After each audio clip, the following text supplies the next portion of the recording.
temos pra viver aqui? Como empregá-la, em quem investir? Não importa a raça, classe ou condição, não há outra chance de viver a vida então.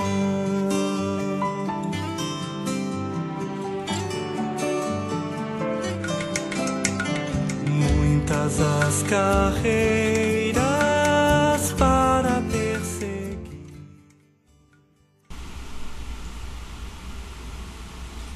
Bem-vindo a mais um programa Vida para Todos. É uma satisfação estar com vocês. O nosso muito boa noite. Vocês, como nós falamos no programa da manhã, nós vamos dar continuidade ao tema abordado de manhã. Na verdade, ele é uma sequência. De manhã nós vimos a questão do julgamento de Deus.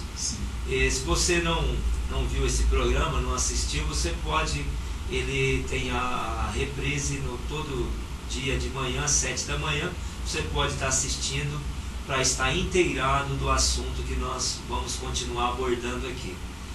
Graças ao Senhor, nós estamos hoje com um convidado, que inclusive participou de manhã conosco. O Daniel Queiroz está aqui, conosco aqui. Muito boa noite, Daniel. Boa noite, Antônio. Boa noite aos telespectadores, aqueles que nos assistiram na parte da manhã e também agora no período da noite. E como o Antônio disse, nós vamos estar dando continuidade àquele mesmo tema da sequência que começamos no programa da manhã. E o nosso tema é agora falar sobre os reinos. Como que Deus, naquele julgamento que nós falamos de manhã, vai lidar com os reinos humanos para estabelecer o seu reino. Porque no final de todo o império humano, todos eles vão se submeter ao reino justo de Deus. Na verdade, os homens não serão eliminados, não. Serão preservados, só que os reinos do mundo estarão sujeitos ao reino de Deus. Ao reino de Deus. Daniel, antes de nós falarmos a respeito desse, começarmos o tema aqui, hoje já estou com... vai ser muito bom aqui, pena que o tempo é curto aqui para nós abordarmos os detalhes que nós vamos ver a seguir. E antes nós queremos falar um pouco do Bucafé, Não tem como deixar de falar do Bucafé, porque aqueles que não compreenderem algumas coisas citadas aqui, ou quiserem também ser complementado esse assunto, sim, você pode estar indo aí o Bucafé, ali em Araçatuba, Rua General Osório, 494, e ali tem os livros falando, tem temas de Apocalipse, estudos sobre Apocalipse, sim, tem os 7 selos do Apocalipse. Então tem vários assuntos relacionados à volta do Senhor, ao estabelecimento do governo do Senhor. São livros dentro da área da chamada escatologia, A palavra escatos em grego são as últimas coisas. Então Pedro fala na sua carta do fim de todas as coisas. Não é o fim dos homens, é o fim daquilo que é contra Deus, contra todas as coisas que são contra Deus entre os homens. Essa escatologia, como é uma junção de duas palavras no grego, sim, ela também é parecida com o Bucafé, Parecida com o Bucafé. O Bucafé também tem a junção de buque, a preposição que leva a fé. A escatologia também as últimas coisas. Escatologia, que significa o estudo das últimas coisas. Scatos é últimas coisas. E logia é estudo. Estudo, É daí que vem também a palavra teologia, que alguns estudam o ser de Deus, a pessoa de Deus, os atributos de Deus. Essas são áreas dentro da chamada teologia. E o Bucafé, ele também é uma reunião de duas palavras, Ele é na verdade a prática desse estudo, Porque ele é o livro que conduz à fé. E quando você é levado à fé, somente com a fé, a escatologia, a teologia, a cristologia, a soteriologia, todas as logias do homem podem ser vividas. Sem a fé é impossível você tocar naquilo que é de Deus. Porque como Hebreus 11, 6 diz, o autor de Hebreus capítulo 11, versículo 6, é necessário que aquele que se aproxima de Deus creia que Ele existe. Não é, Antônio? Sem a fé é impossível. É impossível, não tem Porque jeito. ela é o conteúdo, né? Do propósito de Deus. Ela é o conteúdo da economia, dessa administração, do governo de Deus, né? Sim. Sem ela não tem como o homem se aproximar de Deus e crendo que Ele existe. Sim. Então é preciso a fé. E o Buca Fé são os livros que conduzem o homem à fé. Se fizermos 3 perguntas aqui, eu creio que algumas delas, você que está nos assistindo, você sabe a resposta delas. Tem uma última que não é muito fácil responder. Por exemplo, quem criou o homem? Essa você matou, né? Quem criou o homem é fácil, né? Você vai falar que é Deus. Agora, por que Ele criou o homem? Para que o homem foi criado? Essa já respondemos programas. Essa já não é tão fácil, né? Não é tão difícil, né? Também não é difícil. Quem criou o homem é Deus, tá? Essa eliminada. Por que Deus criou o homem? O que o homem está fazendo aqui no planeta Terra? Alguns falam que ele é fruto de extraterrestres, né? De alienígenas que vieram aqui, né? O homem veio de um acidente no universo, e o universo foi formado desse acidente. Então alguns que que creem na teoria ou na ciência da evolução têm essas afirmadas pelo Darwin, né? Darwin e tantos outros, né? Só que há um abismo intransponível entre o macaco e o homem, entre a erva e o girino, né? Há um abismo. E isso são chamadas teorias, porque não há nada que comprove tudo isso. Eu estou falando dentro da área da ciência, né? E nós estamos, na verdade, aqui se colocando do lado da Bíblia, né? Da palavra de Deus. E de fato, porque é assim, não há nada que comprove que um macaco virou um homem. Na verdade, se o homem tivesse vindo do macaco, não era para existir mais macaco. Ou o macaco meio homem ainda em transformação, né? Sim. Ou em mutação. Uhum. E você não vê macaco aí virando homem, nem homem meio macaco e meio homem. Né? Isso é verdade. E se as espécies, do tempo que há o ciclo da evolução, o homem que existiu já tivesse vindo do macaco, não era para existir espécie de macaco, na verdade. Essa evolução era para ter concluído, porque então como é que está nascendo macaco e o macaco sempre morre macaco? Sem ocorrer nenhuma transmutação. Não é verdade? Então são chamadas teorias. Nós cremos que Deus criou o homem. Deus criou o homem, criou o macaco também. A sua própria espécie. De acordo com o livro de Gênesis, cada espécie foi criada de acordo com a sua espécie. Isso. E cada uma delas foram feitas para que houvesse e exista um ciclo de reprodução de acordo com essa espécie.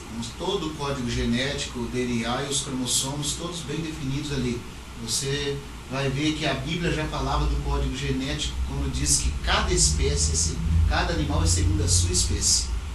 Então o macaco sempre vai nascer macaco. Por quê? Porque tem um código lá de 4 letrinhas ali dentro que define ele como macaco. Ele não tem como nascer com outra coisa, né? A Bíblia falava disso. Não na linguagem que nós conhecemos hoje, mas ela falava. Sim. E há muitas outras coisas que o homem está conhecendo agora que a Bíblia já falava.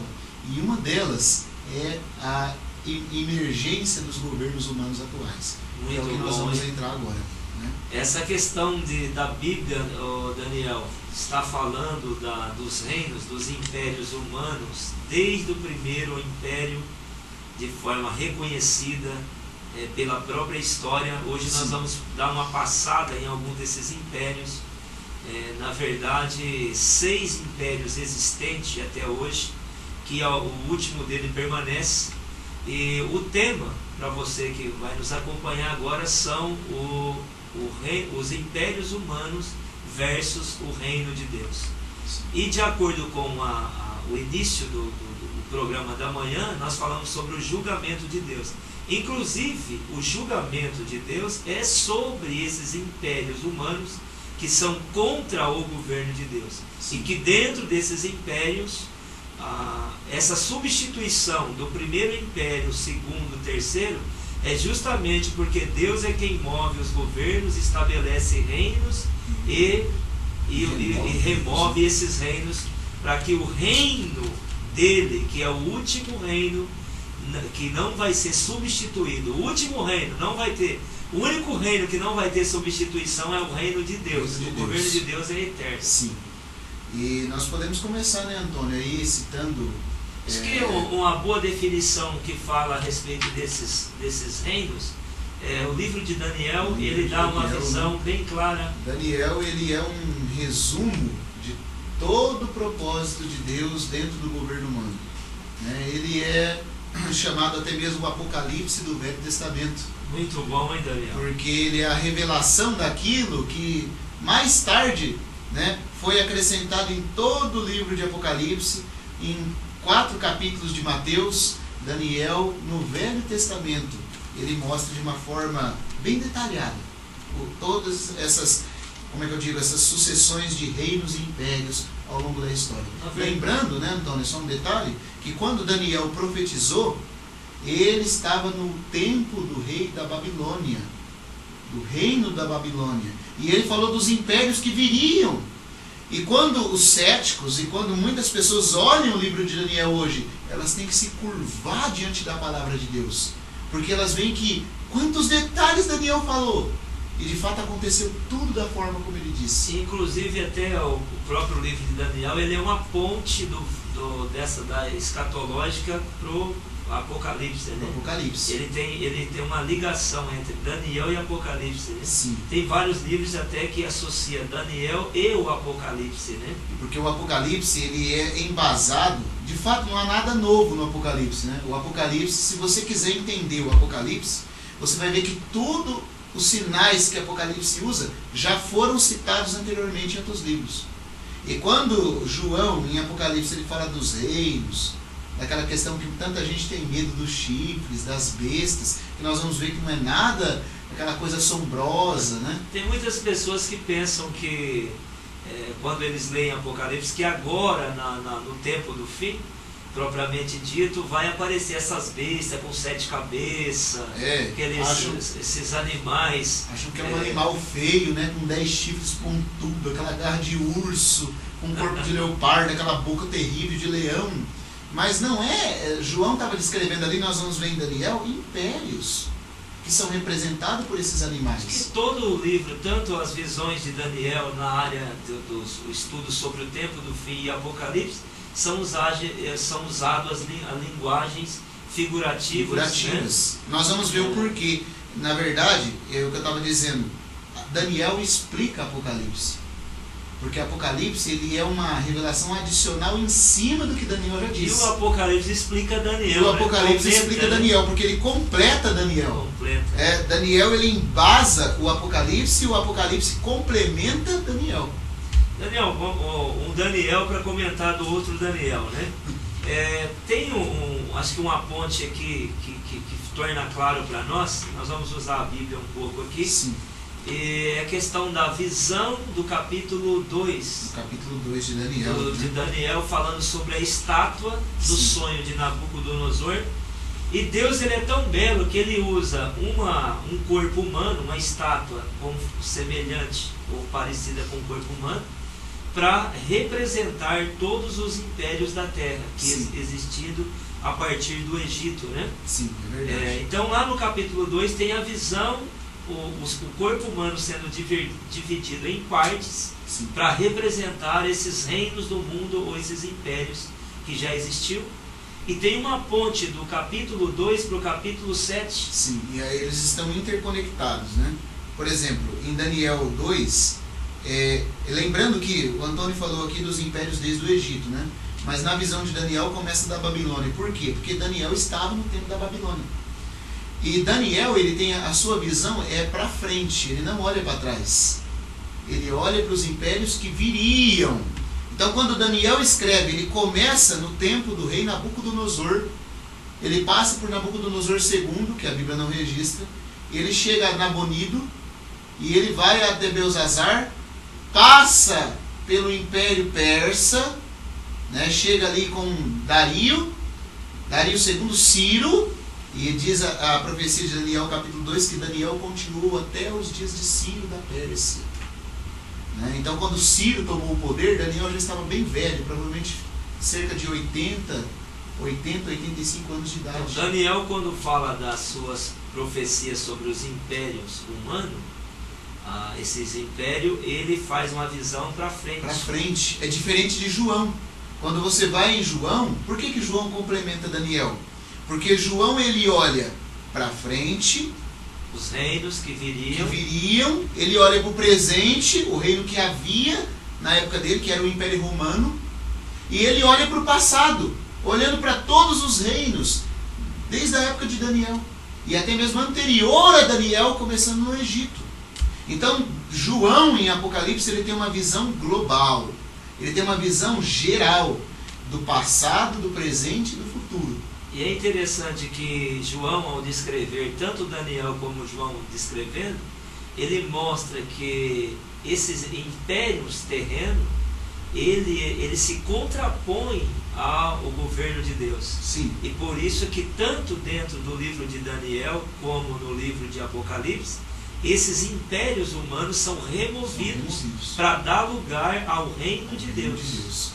Vamos começar a dar uma olhada aqui, Daniel, na estátua desses animais? No capítulo 2 de Daniel, para você que esteja aí nos assistindo e que tem Bíblia e quiser nos acompanhar, nós vamos começar aqui no capítulo 2, já entrando direto porque não dá tempo, né, Antônio, de comentar tudo, mas vamos entrar direto na descrição da estátua, certo?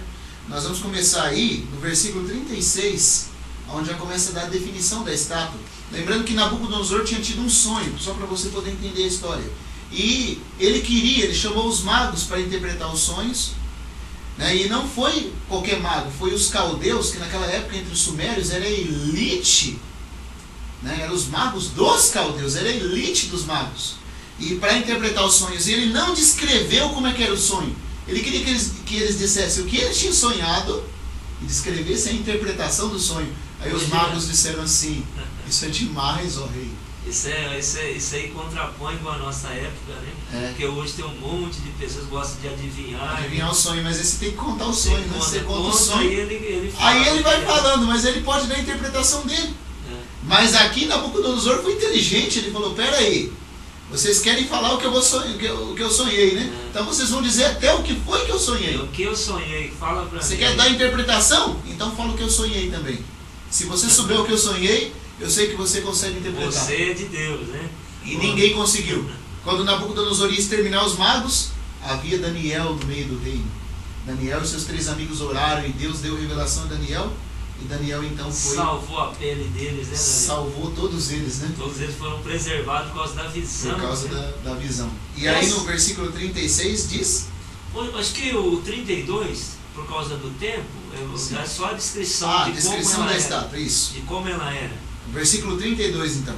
Daniel 2:32 fala: a cabeça daquela estátua era de fino ouro. O peito e os braços de prata, o ventre e os quadris de bronze. Olha 33. Olha só. As pernas de ferro, os pés em parte de ferro, em parte de barro. Certo? Agora o 34 para completar. Ela foi dividida aqui, Daniel. Ela foi dividida. Vamos comentar só a questão dos aspectos. Quais são essas partes? Então lembrando que a cabeça é de ouro. Cabeça de ouro. Cabeça de fino ouro. Peito e braços de prata. É um peito com 2 braços. É bom lembrar isso. Certo? Um peito com 2 braços ligados a esse peito. As pernas, aí ele fala, o quadril e o ventre era de bronze. Não é o que está escrito aí? Isso. De bronze. As pernas de ferro, né? E os pés em parte de ferro. Pernas e pés. E as pernas também são 2. É uma estátua com 2 pernas. Então vamos ver a correlação. Se você continuar aí na sua casa lendo Daniel, o próprio Daniel dá a interpretação desse sonho e você vai ver como que ele se cumpre ao longo da história. A cabeça então, ela corresponde ao primeiro império. Lembrando que é o império na visão de Daniel. Daniel está olhando para frente. E aí, na visão de Daniel, a cabeça de ouro, ele diz para Nabucodonosor: tu és a cabeça de ouro. A cabeça de ouro é que responde ao O Império Babilônico, comandado por Nabucodonosor, o maior rei da Babilônia. Sabe por que Nabucodonosor e não outro rei da Babilônia é a cabeça de ouro? É interessante poder ver isso. Por que não outro rei, e sim Nabucodonosor tem que ser a cabeça de ouro? Por que o império na época de Nabucodonosor é que é a cabeça de ouro?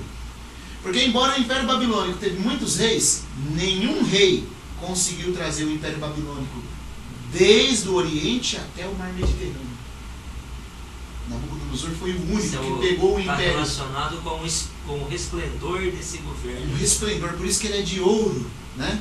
Ele é brilhante. Por quê? Porque ele começa ali onde estavam os sumérios, na Mesopotâmia, ele atravessa o rio Eufrates e ele traz o império até o Mar Mediterrâneo. Então, por isso, Nabucodonosor conseguiu fazer o que nenhum outro rei antes dele fez. Comparado a essa cabeça de ouro. Sim. No capítulo 7, Daniel, o tempo não vai dar para está interligado, né? Nós vamos provavelmente fazer só a correlação. Voltar a falar nesse mesmo assunto. No capítulo 7, se você abrir a Bíblia em Daniel, né, e nos acompanhar, você tem o primeiro animal que corresponde à cabeça de ouro da visão, que também é o primeiro império. Então, no capítulo 7, Daniel teve aquela visão, né, Antônio?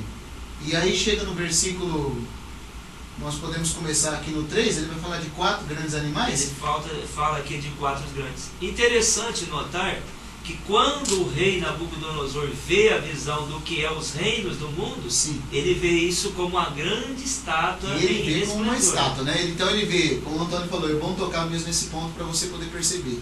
Na visão de Nabucodonosor, irmãos, e pessoas que nos ouvem, vocês cristãos e todas as pessoas que estão nos assistindo, Nabucodonosor, ele era um rei que a princípio foi contra o governo de Deus.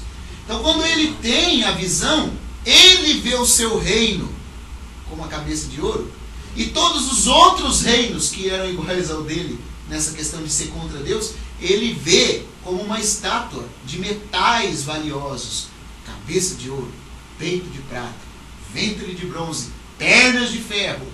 Quão precioso essa estátua. Na verdade, na nossa experiência humana, nós valorizamos muito as nossas coisas também. É, o reino humano. Então o homem tem prazer em se apegar àquilo que é dele.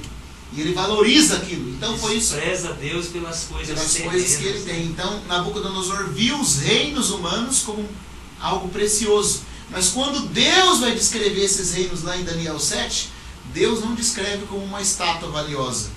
Deus descreve esses reinos como bestas, como animais ferozes. Na verdade, o homem, quando não reconhece o governo de Deus, ele é considerado como alguém irracional.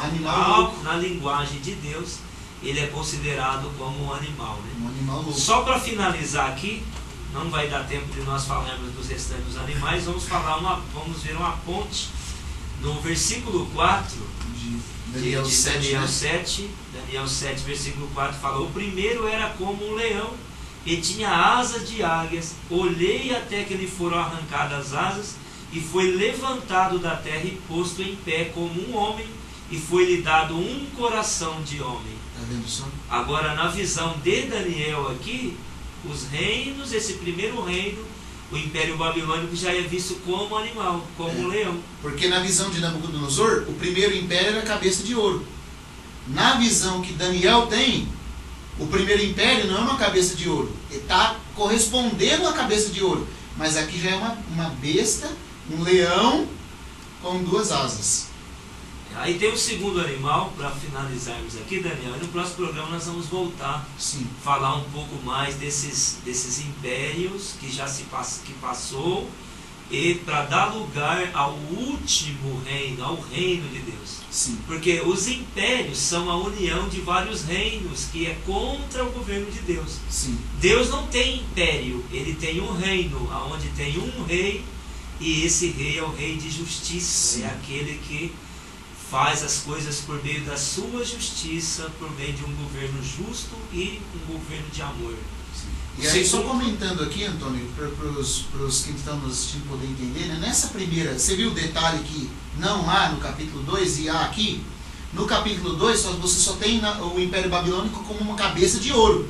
Mas quando Deus vai revelar agora o Império Babilônico para Daniel, além de falar agora que esse império babilônico, que é a cabeça de ouro no capítulo 2, é o primeiro império, no capítulo 7, sendo o primeiro império é um leão, agora mostra que esse leão tem 2 asas. Acrescenta alguns detalhes. Acrescenta detalhes. O que são essas 2 asas? São as 2 alianças do Império Babilônico.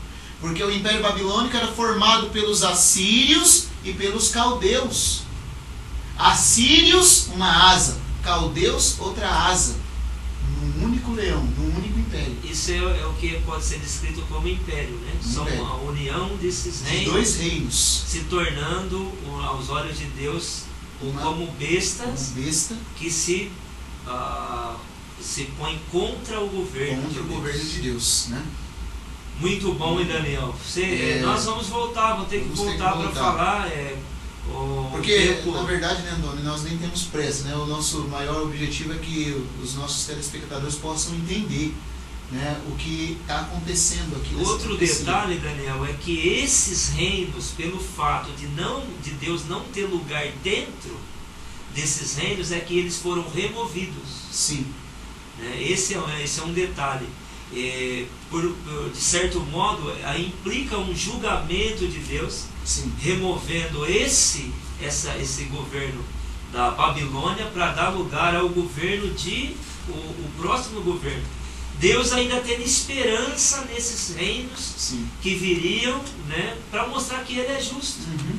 E dentro desses reinos teve pessoas que temeram ao Senhor dentro deles. Verdade. Mas o governo em si não era um governo favorável ao desejo de Deus. Geralmente, quando eles tomavam esses impérios e se tornava rei ou imperadores sobre esses impérios, eles se intitulavam sendo o próprio Deus. Sim. Como até o próprio César Romano, que eram os Césares, eles se intitulavam sendo o próprio Deus. Bom, nós vamos orar com aqueles que estão em casa. Se você pode mandar um e-mail, está aí no rodapé o nosso e-mail para você estar mandando para nós, www.igrejaempenápolis.com.br, e você pode até agendar uma visita para nós irmos, termos uma comunhão com você, até mesmo no Bucafé ou na sua casa. Sim. E nós tem livros também que você pode estar vendo com mais detalhe. Lembrando vocês que no próximo programa nós vamos falar um pouco mais, dando continuidade a esses detalhes. Sim. Deus quer estabelecer o seu reino na terra. Se nós não estivermos do lado do desejo e do governo de Deus, todos aqueles que forem contra Deus terão que ser tirados para que venha aquele que possa ser de acordo com a vontade de Deus. Amém. Então, inclusive na nossa experiência pessoal, Deus geralmente faz isso. Ele remove da nossa vida algumas coisas que é contra Deus e que é prejudicial a nós, que nos impede de ver Deus e de sermos alguém que possa viver em harmonia com Deus. Daniel vai estar orando com vocês, como todos os programas nós falamos. Sim. Vai estar orando com vocês. Você pode repetir essa oração. Sim. Lembrando que Deus, Ele não dá glória para ninguém. Se é uma coisa que Deus não divide com ninguém, é a sua glória, né? Isso mesmo. Então vamos estar orando, né? Você pode estar repetindo aqui comigo.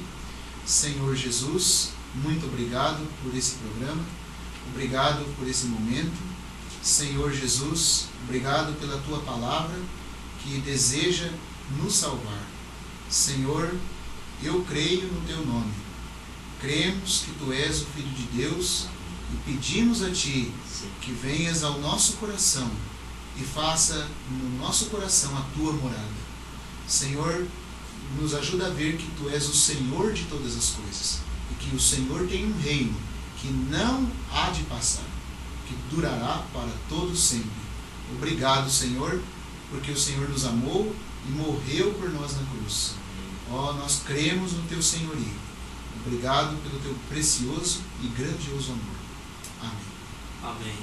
Lembrando vocês que no próximo programa nós vamos voltar dando continuidade aos impérios que já passaram e o estabelecimento do reino de Deus nessa terra. Que Deus abençoe vocês, a todos vocês, e até o próximo programa Vida para Todos. Esperamos que você mande um e-mail para nós e nós vamos responder e vamos dar continuidade ao plano de Deus, ao governo de Deus. Jesus é o Senhor. Até o próximo programa. Vida para todos.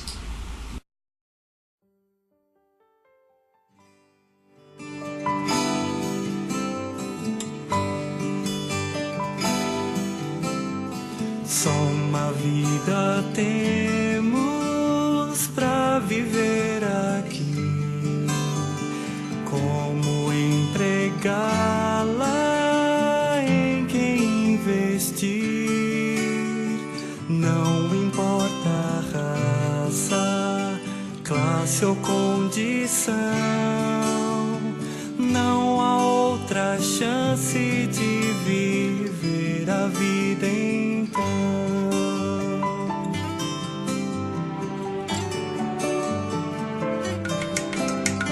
Muitas as carreiras